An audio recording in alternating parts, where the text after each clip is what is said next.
PNP CIDG, dinagsana mga tips sa kinaroroonan ni Atong Ang.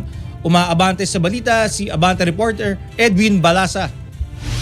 Abante Radyo Live Report. Umaabot na sa apat na po ang impormasyon na natatanggap ng CIDG simula ng ilunsad nila ang hotline para makapagbibigay ng impormasyon sa kinaroroonan ng puganting si Charlie Atong Ang.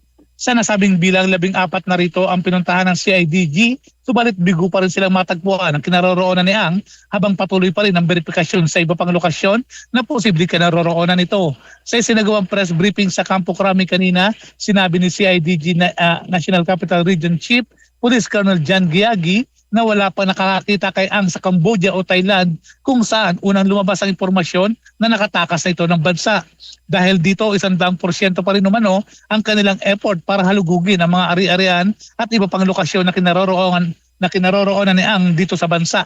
Si Ang ay may warrant of arrest sa kasong kidnapping with homicide at serious illegal detention dahil sa pagiging mastermind umano nito sa missing sa Bungero.